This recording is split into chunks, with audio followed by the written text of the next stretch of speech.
Kia ora whānau. I just wanted to pop on here and read you guys a couple of stories that we really like to read in the toddler room at Childspace.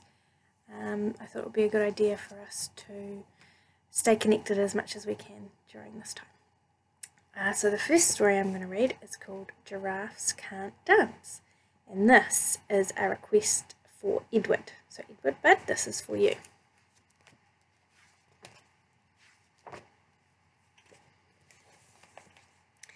Gerald was a tall giraffe, whose neck was long and slim, but his knees were awfully bandy and his legs were rather thin. He was very good at standing still and munching shoots off trees, but when he tried to run around, he buckled at the knees. Poor old Gerald.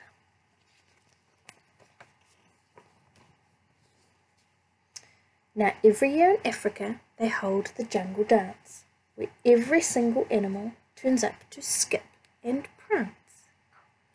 And this year, when the day arrived, poor Gerald felt so sad, because when it came to dancing, he was really very bad. Bella's going to help out a bit.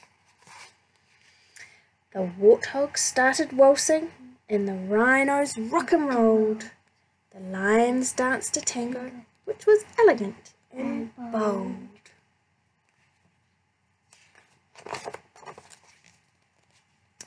The chimps all did a cha-cha with a very Latin feel, and 8 baboons then teamed up for a splendid Scottish reel. Look at them all dancing there. Wouldn't it be funny to see baboons dancing like that?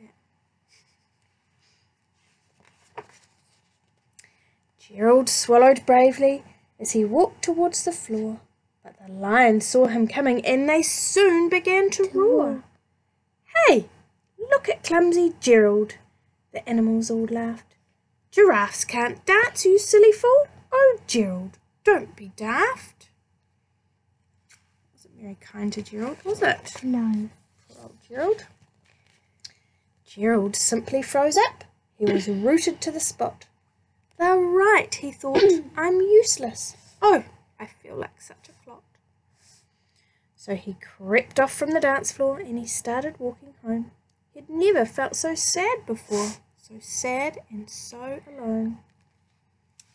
Oh dear, I wonder how we can make Gerald feel better. Then he found a little clearing and he looked up at the sky. "The moon can be so beautiful," he whispered with a sigh. "Excuse me," coughed a cricket, who'd seen Gerald earlier on, "but sometimes when you're different, you just need a different song."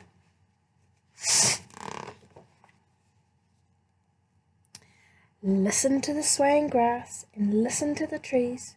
To me the sweetest music is those branches in the breeze. So imagine that the lovely moon is playing just for you. Everything makes music if you really want it to.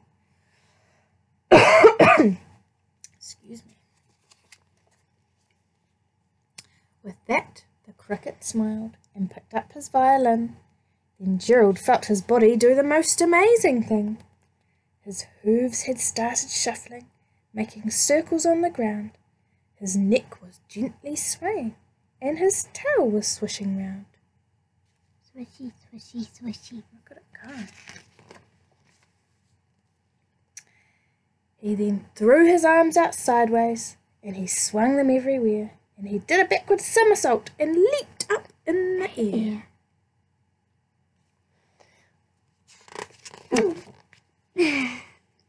Gerald felt so wonderful. His mouth was open wide. "I am dancing. Yes, I'm dancing. I am dancing," Gerald cried. So happy now, isn't he? Then one by one each animal who'd been there at the dance arrived while Gerald boogied on and watched, quite entranced. They shouted, "It's a miracle! We must be in a dream. Gerald's the best dancer that we have ever seen." But it's not a dream. How is it you can dance like that? Please, Gerald, tell us how. But Gerald simply twizzled round and finished with a pow. Bow.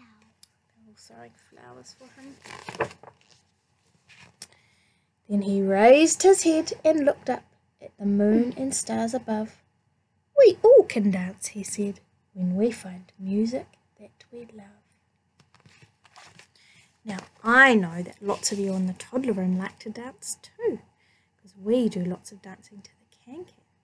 So, maybe what you could do, especially on a rainy day like today, is put some music on and show your parents some amazing dance moves. Maybe you can post the videos to us and we can see you dancing too. Alright, ka kite anō. Bye!